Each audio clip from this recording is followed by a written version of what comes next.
यानंतर तळपायाची आग मस्तकात जाईल अशी बातमी आहे। खराब औषधामुळे राजस्थान मध्य प्रदेशमध्ये 12 लहान मुलांचा मृत्यू झाल्याचं बोललं जातंय। माहितीनुसार या मुलांनी काही ठराविक कफ सिरप घेतलेली होती आणि त्या पार्श्वभूमीवरती संबंधित औषधांवरती 4 राज्यांमध्ये बंदी घातली गेली आहे। पाहूयात। 2 वर्षाखालील मुलांना कोणतेही कफ सिरप देऊ नका असे महत्त्वपूर्ण निर्देश केंद्र सरकारने सर्व राज्यांना दिले आहेत। राजस्थान आणि मध्य प्रदेशातल्या घटनेनं देशभरातून संताप उमटतोय। भेसळयुक्त कफ सिरपमुळे राजस्थान आणि मध्य प्रदेशात 2 वर्षाखालच्या 12 मुलांचा मृत्यू झाल्याचं बोललं जातंय।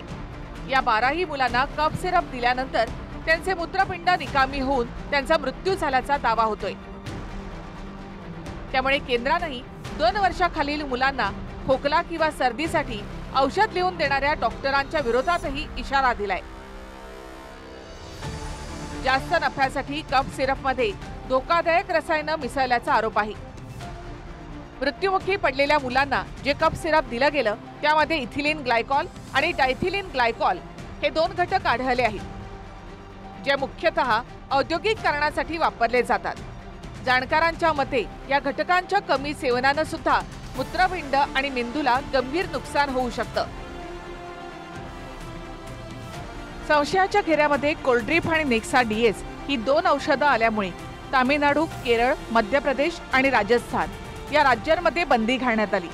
तर मध्य प्रदेश, राजस्थान मधल्या नमुन्यांमध्ये मूत्रपिंडाला हानी पोहोचवणारे कोणतेही विषारी रसायन आढळलं नाही असं केंद्रीय आरोग्य खातं म्हणतंय।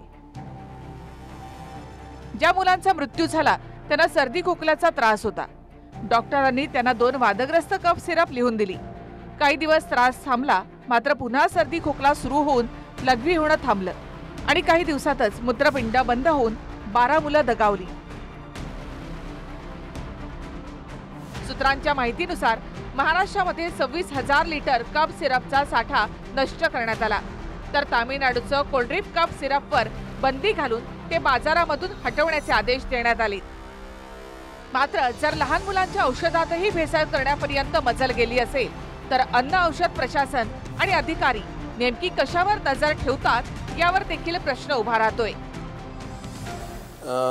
टोटल मागच्या जे 24 पैकी 10 रुग्णांचा मृत्यू झाला, त्याच्यापैकी 6 हे छिंदवाड्याचे आहेत आणि 4 त्याच्यातले व्हेंटिलेटरवर आहे आणि 2 ट्रीटमेंट घेत आहेत। जे ट्रीटमेंट घेतात त्यांची स्थिती कशी आहे सध्या?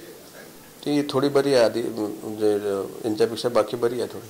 त्याबद्दल काय सांगा? नाही, असं तर सांगता येणार नाही, कारण प्रत्येक पेशंटला आता आजार सुरू आहे तर काही ना काही ती औषधे दिल्या जाते, पण जर तसं असेल तर चौकशीतनं निष्पन्न होईल। काही औषधींनी रिॲक्शन होऊ शकते, पण खोकल्याच्या औषधींना आता बऱ्यापैकी देतात येतात असं तर होत नाही, पण ह्या सगळ्या गोष्टी इन्क्वायरीमधनं क्लिअर होईल। Bureau report, TV9 Marathi.